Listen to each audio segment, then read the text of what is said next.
Hi అండి. ఈరోజు మన ఛానల్లో పెసరపప్పుతో కిచిడి చేసిందండి. ఇది అన్ని కూరగాయలు వేసి చేసిన ఇదైతే చాలా టేస్ట్ ఉంటుంది. ఇట్లా చేసుకుంటే మన ఇంట్లో ఉన్న కూరగాయలు వేసుకొని చేసుకోవచ్చు.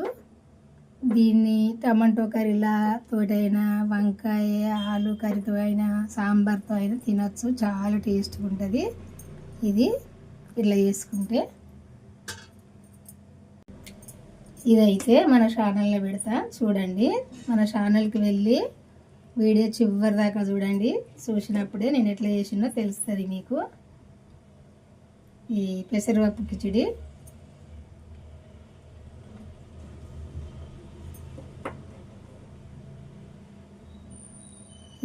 ఏ కూరలతోటైనా, సాంబార్తో అయినా తినచ్చు.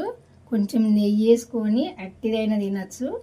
ఇంకా ఏమీ లేకుండా కూడా అట్టి అన్నమైనా తినచ్చు. ఇది అట్టి రైస్ అయినా, ఎందుకంటే సాల్ట్ వేసి చేసుకుంటాం కాబట్టి, అన్ని కూరగాయలు వేసుకున్నాం కాబట్టి తినచ్చు. అంత టేస్ట్గా ఉంటుందండి.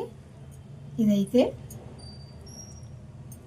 మన వీడియోకి అయితే, మన ఛానల్కి అయితే వెళ్ళి మన వీడియో అయితే చివరి దాకా చూడండి. బాయ్ అండి, ఉంటానండి. ఈ వంట అయితే చూడండి, చూసి ఎట్లుందో కొంచెం కామెంట్ చేసి నాకైతే చెప్పండి.